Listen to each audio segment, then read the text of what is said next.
Good morning class. मैं अमृता टोप्पो आशा करती हूँ कि सभी बच्चे स्वस्थ होंगे और स्वस्थ को ध्यान में रखते हुए अब हम लोग पढ़ने के लिए शुरू करेंगे। सभी बच्चे अपना हिंदी ग्रामर बुक निकालेंगे और चैप्टर 4 खोलेंगे। आज हम लोग नया चैप्टर पढ़ेंगे, संज्ञा। इंग्लिश में कहते हैं नाउन। तो हम लोग संज्ञा के बारे में पहले जानेंगे। किसी प्राणी, वस्तु, स्थान या भाव के नाम को संज्ञा कहा जाता है।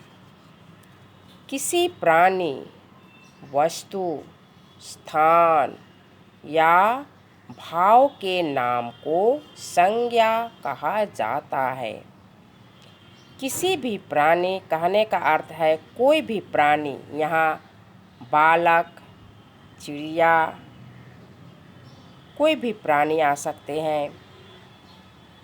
यहाँ देखिए उदाहरण में मैं बता रही हूँ आप लोगों को। पेज नंबर 24 खोलेंगे। Page number 24। यहाँ किसी भी प्राणी संज्ञा में बोला गया है। किसी प्राणी, प्राणियों के नाम है यहाँ उदाहरण में बालक, बेटा, गाय, माता, चूहा, कबूतर, बकरा और मछली। फिर से प्राणियों के नाम बालक, बेटा, गाय, माता, चूहा, कबूतर, बकरा और मछली। और यहाँ है वस्तुओं के नाम फूल, सेब, फल, कुर्सी, पुस्तक, जूता, ताला, धनुष, चादर और नौका। भावों के नाम लड़कपन, सुंदरता, बूढ़ापा, घबराहट और प्रसन्नता। तो इस प्रकार संज्ञा के बारे में हम लोग समझे, पढ़े। किसी भी प्राणी, किसी भी वस्तु, भाव या स्थान के नाम को संज्ञा कहते हैं। फिर से मैं दोहरा रही हूँ। किसी भी प्राणी, वस्तु, स्थान या भाव के नाम को संज्ञा कहते हैं। यहाँ प्राणियों के नाम है। ये प्राणियों का यहाँ उदाहरण दिया गया है। प्राणियों के नाम बालक, बेटा, गाय, माता, चूहा, कबूतर, बकरा और मछली। यहाँ वस्तुओं के नाम है फूल, सेब, फल, कुर्सी, पुस्तक, जूता, ताला, धनुष, चादर और नौका।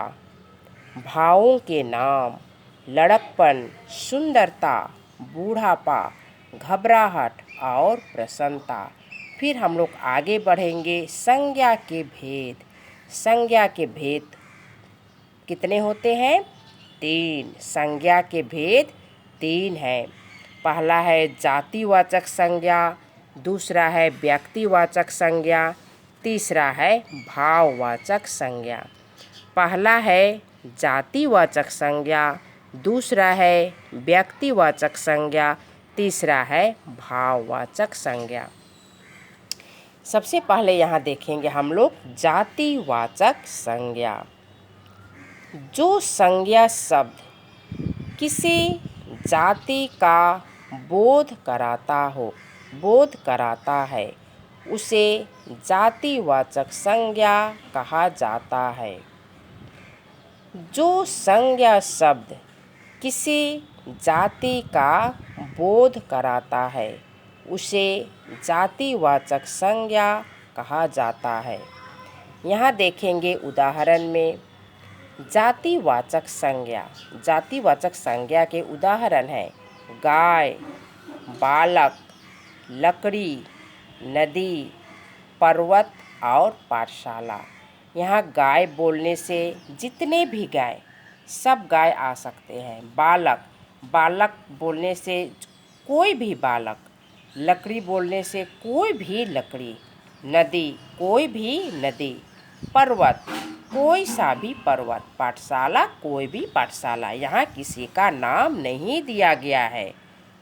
यहाँ प्राणी के नाम है गाय, बालक, ये वस्तु लकड़ी, ये नदी, पर्वत, पाठशाला। तो इस प्रकार हम लोग जातिवाचक संज्ञा को पढ़े। फिर आगे बढ़ेंगे हम लोग व्यक्तिवाचक संज्ञा। जो संज्ञा शब्द किसी विशेष व्यक्ति, वस्तु, स्थान का बोध कराता है, उसे व्यक्तिवाचक संज्ञा कहा जाता है। जो संज्ञा शब्द किसी विशेष व्यक्ति, वस्तु या स्थान का बोध कराता है, उसे व्यक्तिवाचक संज्ञा कहा जाता है। यहाँ उदाहरण है व्यक्तिवाचक संज्ञा। व्यक्तिवाचक संज्ञा का उदाहरण है गोपाल, रेशमा, ताजमहल, गंगा, दिल्ली। तो व्यक्तिवाचक संज्ञा में विशेष हम लोग खास को जानते हैं, उनके नाम को जानते हैं कि या उसका हम लोग विशेष को जानते हैं। व्यक्तिवाचक संज्ञा उसका विशेषता को हम लोग जानते हैं। जैसे गोपाल, यह गोपाल है। हम लोग यह निश्चित है कि यह गोपाल इस बालक का नाम है। यह रेशमा, रेशमा हम लोग जानते हैं कि इस लड़की का नाम रेशमा है। यह ताजमहल, हम लोग इसे भी पहचानते हैं कि इसका नाम ताजमहल है। उसी प्रकार ये गंगा नदी, ये गंगा नदी नाम है, नदी का नाम, इसे भी हम लोग जान रहे हैं कि यह गंगा नदी है। ये दिल्ली, हम लोग ये जानते हैं कि यहाँ कुतुब मीनार है, ये दिल्ली में बसा है। तो इस प्रकार व्यक्तिवाचक संज्ञा कहने का अर्थ है या विशेष को हम लोग जानते हैं। व्यक्तिवाचक संज्ञा किसी भी वस्तु, स्थान, भाव का विशेष को हम लोग जानते हैं। जो संज्ञा शब्द किसी विशेष व्यक्ति, वस्तु या स्थान का बोध कराता है, उसे व्यक्तिवाचक संज्ञा कहते हैं।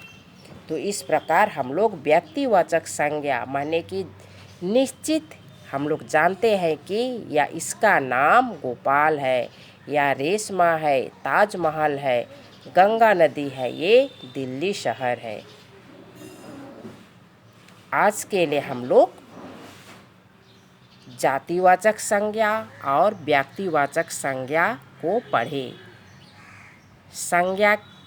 संज्ञा पढ़े और संज्ञा के भेद 3 होते हैं। इसे सभी याद करेंगे और घर में अच्छी तरह से पढ़ेंगे। आज के लिए इतना ही, धन्यवाद।